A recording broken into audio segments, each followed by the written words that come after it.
Welcome to The Explainer. Today, we're diving into a genuinely hilarious, classic piece of comedic literature. We're going to figure out exactly why 7th graders today are still being tested on a Victorian man's absolutely chaotic morning commute. We're zeroing in on a delightfully frustrating character named Uncle Podgr. And specifically, we're going to unpack the exact and, frankly, totally twisted comprehension questions students are asked about him. Ultimately, we'll discover exactly why educators use this absurd, slapstick story to teach a really profound moral lesson. But hey, before we jump into the pop quiz, let me ask you something. Have you ever lost your phone, or maybe your keys, and immediately, without a single second of hesitation, blamed someone else in your house for moving it? We have all been there, right? You're running late, you're stressed, and you're utterly convinced someone is playing a trick on you. Well, that deeply relatable, slightly embarrassing human reaction is the exact premise of today's entire subject. So, here is our agenda for today. First, we'll meet Uncle Podgr. Second, we'll take a quick look at the author Jerome K. Jerome. Third, we'll tackle our first twisted quiz question on the morning rush. Fourth, we'll dive into an even wilder question about conjurers. And finally, we will uncover the ultimate lesson. Okay, Section 1. Meet Uncle Podgr, the king of chaos. To really understand the twisted logic of those syllabus questions later, you have to realize there's this massive, hilarious gap between how Uncle Podgr views himself and how he actually behaves. In his own mind, because he lived just an 8-minute walk from the railway station, his golden rule was to allow a full 15 minutes to just, take it easy and stroll. But in reality, what did he actually do every single morning? He would start getting ready exactly 5 minutes before his train was due and absolutely sprint for his life. The guy considered himself perfectly organized, yet was delayed literally every single day. And what's kind of wild is that Uncle Podgr wasn't totally alone in this madness. He lived in a London suburb called Ealing, which was apparently just packed with stout city gentlemen who had this exact same chaotic routine. They all started late, and they all adopted this highly specific commuter uniform. A black bag and a newspaper in one hand, and an umbrella in the other. Regardless of the weather, they all ended up desperately running that last quarter of a mile to the station. Moving on to Section 2. The author, Jerome K. Jerome, the comic genius. Before we get to the twisted questions, we have to talk about the guy who wrote this. This story is an excerpt from his larger novel, 3 Men on the Bummel. When Jerome was publishing in the late 19th century, the heavyweight literary critics absolutely loathed him. The famous magazine Punch even mocked him, calling him R.E.J. Ari to make fun of his conversational style. They found his work, quote, vulgar, of the people, and written in the very way in which people spoke. But you know what? The public completely devoured it. They loved the slapstick humor precisely because it sounded like the real, messy people around them. Section 3. Question. The morning rush, unpacking the text.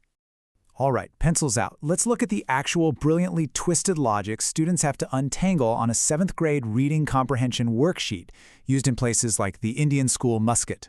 The first question they're asked is, why do you think that all the gentlemen from Ealing are late for the train every day? Now, if you just guessed, you'd probably say, oh, bad traffic, or they overslept. But the text gives a highly specific, very funny answer. It was simply the accepted custom of the suburb. No practical reason whatsoever. It was just what the men of Ealing did. They lived there, they caught early trains, and they all started late. Now let's look at the next twisted question from the syllabus. What spectacle was the narrator referring to when they said it was not a showy spectacle? To get this right, students really have to visualize the absurdity of the scene. Because this daily sprinting was such an entrenched custom, folks with absolutely nothing else to do, like nursemaids and errand boys, would actually gather on the common on a nice morning just to watch these stout gentlemen fly by. They'd literally stand there and cheer for the most deserving runner. But, as the text explicitly points out, the reality of this race was completely different from any athletic expectation. These men did not run well or even fast. The reason the crowd watched wasn't out of some appreciation for athletic grace. Nope, the exhibition appealed to a natural admiration for conscientious effort. These guys were incredibly earnest. They were trying their absolute best, carrying their umbrellas and black bags, just desperately huffing it to the train. Okay, Section 4. Question. The Conjurers. The missing newspaper. This perfectly tees up one of the most wonderfully twisted and insightful questions on the entire exam, which focuses entirely on Uncle Podgr's absolute refusal to accept blame. The worksheet asks, why did Uncle Podgr think he was surrounded by conjurers? Now, a conjurer is a magician, someone who makes things vanish. So why on earth is his grumpy Victorian commuter accusing his own family of being magicians? Let's break down his deeply flawed course of reasoning here. First, every single morning, immediately after breakfast, Uncle Podgr loses his newspaper. Second, instead of thinking, hey, I probably misplaced it, he genuinely convinces himself that his family is actively spiriting it away just to irritate him. He swears he had it in his hand not a minute ago. Third, when his poor aunt tries to help by handing him a neatly folded older paper, he just growls at her, snatches it, realizes it's old, and throws it down in a huff. And then comes the grand reveal. They find his lost paper, and where is it? He was literally sitting on it the entire time. Now, this is the crux of the text. Think about what a normal, rational human being would say upon realizing they've been yelling at their family while sitting on the missing item. They'd probably say something like, wow, I am a careless man. I must set to work and change myself.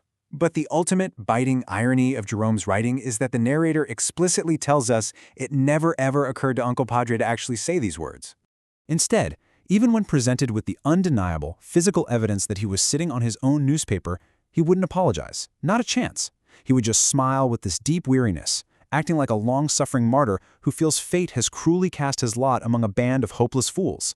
His ability to just completely deflect blame is staggering.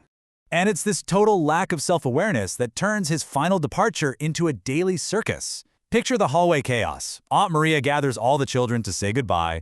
Naturally, one kid is always missing. The other 6 scatter to find them, wasting 5 whole minutes.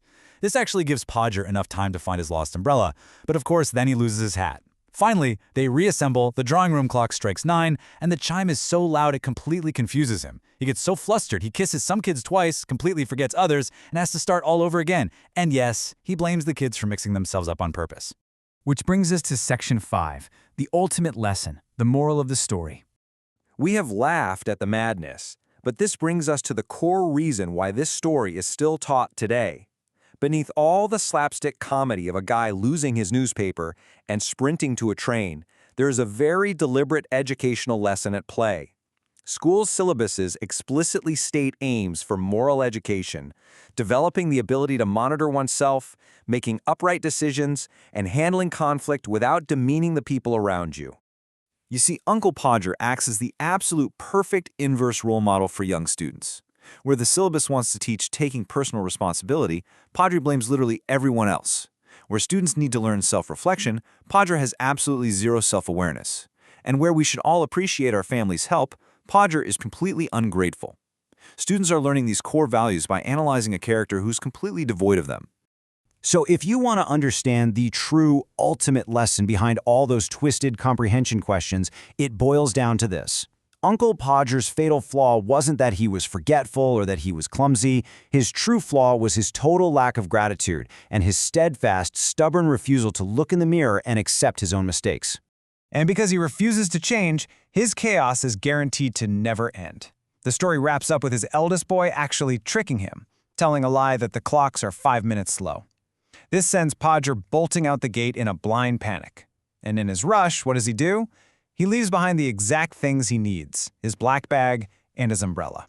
The kids charge after him, literally fighting over the umbrella, while the rest of the family is just left standing in the hall, already dreading what he's going to say and exactly who he's going to blame when he finally gets back home. Ultimately, the explainer here is simple, but it's really profound. True maturity, the kind that educators are desperately hoping to instill in 7th graders, is having the self-reflection to realize when you are the one sitting on the missing newspaper. It is the ability to just stop and say, you know what, I messed up, instead of assuming the whole world is full of conjurers out to get you. Which leaves us with a final, provocative thought to ponder today as we wrap this up. I want you to look at your own life. What is your own daily Uncle Podgr habit? What is that one thing you constantly get wrong, and more importantly, who in your life are you unfairly blaming for it? It might just be time to stand up, look behind you, and check if you're the one sitting on the newspaper.